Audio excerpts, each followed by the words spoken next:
계시던 그분이 감히 사람이 하나님을 더듬어 찾을 수가 없습니다. 사람은 하나님의 피조물이기 때문에. 그런 피조물인 우리에게 하신 말씀이 너희는 마음을 다하고 뜻을 다하고 목숨을 다하여 주 너의 하나님을 사랑하라. 이것이 가장 큰 계명이며 첫째 되는 계명이다 라고 말씀하셨습니다. 창세기 1장 1절에 태초에 하나님이 천지를 창조하시니라 하시고 첫째 날, 둘째 날, 셋째 날, 넷째 날, 다섯째 날까지 세상에 있는 모든 것들을 삼라만사로 다 창조하셨어요. 그 다음에 마지막에 사람을 창조했어요. 왜 마지막에 사람을 창조했을까? 사람이 살 수 있는 모든 환경과 여건을 다 갖추어 놓고 마지막에 사람을 창조했는데 해도 달도 이 지구도 삼라만상을 전부 다 말씀 한마디로 있으라 하심에 있었는데 이 사람은 자기를 닮은 자기의 형상을 따라서 사람을 만드셨습니다. 그래서 흙에서 한 줌 흙을 집어서 사람 아담의 모양을 만드시고 그것이 흙으로 만든 우리 육체입니다. 그 다음에 중요한 건 그 입에다가 후 하고 하나님이 직접 하나님의 생기를 집어넣었어요. 그 생기는 영원한 생명, 하나님이 가지던 영원한 생명이고 영입니다. 그래서 사람이 산다는 것은 우리 하나님이 불어오신 영과 한 줌 흙에서 온 육체가 이 겹쳐진 것이 살아있는 사람이에요. 돌아가셨다 이 말은 왔던 대로 갔다. 영혼은 하나님께서 보내셨기 때문에 하나님께 돌아가고 육체는 한 줌 흙에서 왔기 때문에 흙으로 돌아가는 이 이치가 오늘날 우리가 알고 있는 죽음에 대한 그런 이야기입니다. 그렇지만 하나님은 자기를 사랑하라 하셨는데 우리는 늘 하나님의 사랑을 받고 있습니다. 하나님의 보호하심과 인도하심과 함께 받고 있습니다. 그러나 우리가 살 수 있는 것은 하나님을 사랑하지 않으면 살 수가 없어요. 어느 나라에 아주 아리따운 공주가 있었습니다. 그 공주는 얼마나 아름답고 얼마나 그 권위가 대단한지 이 아버지가 왕이 이 공주의 신랑감을 찾기 위해서 온 사방으로 온 나라를 다니면서 좋은 사람, 많은 사람, 잘생긴 사람, 키 큰 사람, 권세 있는 사람, 수많은 사람을 데리고 와서 선을 보였습니다. 많은 사람들이 그 아름다운 공주와 결혼하고 싶고 보고 싶고 만나고 싶고 함께하고 싶었어요. 그렇지만 이 공주의 마음에 든 사람 아무도 없었습니다. 이 공주는 슬펐습니다. 외로웠습니다. 수많은 사람이 자기를 사랑하지만 자기가 사랑할 사람이 없는 것이 가장 슬픈 일입니다. 다시 말하면 사람은 사랑받는 것보다 사랑할 대상을 제대로 찾는 것이 더 중요한 거예요. 내가 아무리 많은 사람부터 사랑을 받아도 내가 사랑할 있는 사람이 없으면 그것은 불행한 일입니다. 그렇기 때문에 우리가 특별히 사람이 하나님을 사랑할 수 없다는 것은 사람이 가장 불행한 일입니다. 사람은 하나님을 사랑하라고 만들었어요. 하나님은 사랑이시니 사랑하지 않는 자는 하나님을 알 수도 없다고 그렇게 말씀하셨어요. 그만큼 우리가 하나님을 사랑하고 하나님을 믿고 하나님을 따르는 것이 인간의 가장 기본적인 도리입니다. 이 도리를 벗어나면 인간으로서의 이미 상실성을 가지고 있는 겁니다. 세상은 점점 변해서 사람이 세상의 주인인 것처럼 자기 자신이 자기네 주인인 것처럼 모든 것을 나에게 초점을 맞춰서 내가 싫으면 싫고 내가 좋으면 좋고 내가 하자 말고 내가 하고 싶은 거 하는 것 모든 것이 내가 결정해서 내 인생은 내가 책임지고 내가 살겠다고 하지만은 그 짧은 인생 60이든 70이든 80이든 그 시간이 딱 지나가면 모든 것이 다 끝납니다. 만약 그것을 끝나면 그 사람들 생각이 맞아요. 그래요. 우리가 짧은 인생을 살기 때문에 하고 싶은 것, 먹고 싶은 것, 가고 싶은 것, 하고 싶은 것 다 하고 살면 좋죠. 그렇지만 인생은 그것이 아니고 인생이란 짧은 시간이 지나면 새로운 영의 세계가 오는데 그 영원한 세계는 우리가 이 세상에 어떻게 살았냐, 무엇하며 살았냐, 왜 살았냐 라고 하는 질문에 질문할 수 없으면 그 영원한 세계는 우리 세계가 될 수 없습니다. 내가 말했죠. Where are you come from? 너는 어디서 왔느냐? 나는 하나님이 이 세상에 나를 보내서 왔습니다. 나는 분명히 대답을 가지고 있습니다. 왜 사느냐? Why? What are you doing? 왜 사느냐? 뭐 하고 있느냐? 라고 볼 때 나는 지금 하나님께서 이 세상에 나를 보내놓고 하나님이 원하는, 하나님이 기뻐하는 그런 삶을 살고 있습니다. 라는 목적에 대한 분명한 대답이 있어야 되고, Where are you going? 너는 어디 갈 것이냐?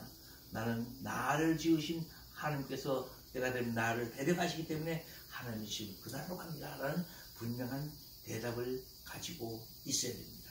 사람은 영적인 존재입니다. 이 영적인 존재라는 것은 믿든지 안 믿든지 상관없이 우리 영혼이 죽지 않고 우리 영혼이 살기 때문에 우리가 신앙이라는 것, 믿음이라는 것 갖게 됩니다. 다시 말해 동물은 아무리 고든 동물이라도 신에 대한 관념은 전혀 없고 영에 대한 관념은 전혀 없습니다. 오직 사람이기 때문에 사람만이 가지고 있는 거죠. 저 아프리카 어느 아주 못 사는 그 동네에서도 그 나라에서도 1에서 10까지 쉴 수 있는 자기 자신들이 다른도 없는 그런 곳에서도 사람이기 때문에 자기들이 신들에게 제사 지는 그 제사는 아주 엄숙하고 엄격하고 대단합니다. 왜? 사람이기 때문에. 사람은 태어나서 하나님을 알지 못하기 때문에 다른 신을 믿는 거예요. 다른 신을 섬기는 거예요. 다른 신을 찾아가는 거예요. 하나님께서 사람을 만들 때 그 속에 집어넣은 가장 잠재적인 의식은 하나님이 사람을 찾게 만들었습니다. 사람이 하나님을 찾게 만들었습니다. 그렇지 않고는 살 수 없도록 그렇게 만들고 사람에게 영혼을 사모하는 마음을 줘서 사람은 우리 아버지도 죽고 형제도 죽고 누구들도 친구도 죽는데 나는 영원히 살 것 같은, 나는 죽지 않을 것 같은 그런 잠재의식, 그런 마음을 항상 가지고 살고 있어요. 그것이 바로 하나님께서 우리 마음에 풀어놓은 것입니다. 이것이 가장 첫째 드리는 계명, 너의 마음을 다하고 목숨을 다하고 뜻을 다해서 주 너희 하나님을 사랑해야 될 이유입니다. 그렇지 않은 자에게는 마지막에 심판이 있고 그 영원한 잘못된 장소에서 영혼을 보낼 수밖에 없다는 것이 하나님 말씀이죠. 그 다음 두 번째 계명은 뭐예요? 내 이웃을 내 몸같이 사랑하라. 네가 하나님을 사랑하면 어떻게 보여주냐? 우리가 보이지 않는 하나님을 사랑합니다 말로만 사랑한다고 사랑이 아니잖아요. 하나님의 사랑을 하나님의 이름으로 이웃을 사랑하는 거예요. 형제를 사랑하는 거예요. 내가 아버지 주님을 사랑한다, 하나님을 사랑한다 하면서도 보이는 이웃을 사랑하지 않으면 그것은 뭐라고 성경 말씀에 거짓말하는 자라고 써요. 네가 나를 사랑한다, 나 앞에 와서 기도하고 엎드려 하는 그 모든 것을 보여주는데 네 이웃을 내 몸같이 사랑하지 않으면 너는 내게 거짓말한다. 하면 보이지 않는 형제를 사랑하지 않으면서 어떻게 보이는 형제를 사랑하지 않으면서 어떻게 보이지 않는 나를 사랑한다니 하냐? 너는 거짓말장이다. 하나님께서 그렇게 말씀하셨어요. 그리고 성경에 보면 어떤 사람이 예배하고 교회에 왔어요. 하나님께 헌금도 하고 열심히 기도합니다. 근데 하나님께 말씀하십니다. 너는 지금 내 형제와 싸우고 다투고 왔어. 그래서 나한테 예배하러 왔어. 나는 그 예배 받을 수 없어. 그런 마음 나는 받을 수가 없어. 나는 당장 가서 친구하고 또 형제하고 화해하고 그 다음에 와서 내게 예물을 바치고 내게 예배를 드려. 그래 내가 받아주겠다. 다시 말하면 모든 하나님의 사랑은 결국 사람을 사랑하는 것으로 귀결됩니다. 하나님의 사랑은 사람의 사랑으로 보이는데 이 사람이 사랑하는 것도 내 이름으로 내가 잘나서 사랑하면 의미가 없어요. 하나님이 내게 주신 하나님의 은혜로 사랑하는 겁니다. 하나님이 주신 것으로 사랑하는 겁니다. 하나님이 주신 것을 나타내고 보여주고 도르는 겁니다. 미국의 빌 게이트가 내는 그 도네이션이 한국에서 그 사람이 몇 년만 보면 한국 1년이 예산을 만큼 그렇게 어마어마하다고 그래요. 그러다 정말 자기 이름으로 한다면 하나님께 카운트되지 않습니다. 성경에 보니까 소자에게 물 한 그릇 떠서 갖다 주는 것도 뭐라고 그랬어요? 그것이 하나님께서 다 카운트 한다고 그랬어요. 어떤 사람들이 와서 나는 주의 이름으로 예언도 하고 방언도 하고 뭐도 하고 열심히 살고 도와줬습니다. 내가 너를 도무지 모른다. 왜? 하나님으로 이름으로 하지 않은 그 모든 것들은 하나님께서 받지 않는다고 했습니다. 어떤 사람이 와서 그러니까 너는 내가 아플 때, 내가 배고플 때 먹을 것을 주었고, 병들었을 때 나를 병원에 방문했고, 그래서 주님께서 칭찬합니다. 그러면서 나와 함께 영원한 나라에 가자. 근데 그 사람이 깜짝 놀라서 나는 그렇게 한 적이 없습니다. 죄송합니다. 아니다. 가장 소자에게 한 것이 바로 내게 한 것이다. 이렇게 말씀하시는데, 이 말씀은 뭐냐면 그만큼 우리가 하나님을 사랑하는 보이는 우리 형제를 그리고 보이는 우리 친구들을 사랑하지 않으면 하나님을 사랑할 수 없다고 이렇게 말씀하십니다. 이제 말씀을 정리할게요. 우리가 이 짧은 시간 함께 말씀을 드리면서 다시 한번 내가 왜 세상에 왔는가? 나는 과연 이 세상을 따르면 말 그대로 그냥 세상에 태어나지 않은 그런 상태가 없으니까 그렇다면 지금 영적인 일에 대한 것 대답은 뭐라 할 것인가? 귀신에 대한 이야기, 영적인 이야기, 죽었다 살아난 사람들 이야기, 그건 다 뭔가? 다시 한번 심각히 생각하면서 우리 영혼을 준비할 수 있는 것은 오직 우리가 살아있을 때, 숨 쉬고 있을 때 하는 겁니다. 이런 기도가 있습니다. 조용히 나의 호흡 거두시고 주의 구원을 보게 하소서. 내 죄 영원한 죽음 마땅하오나 예수 날 위해 죽으셨도다.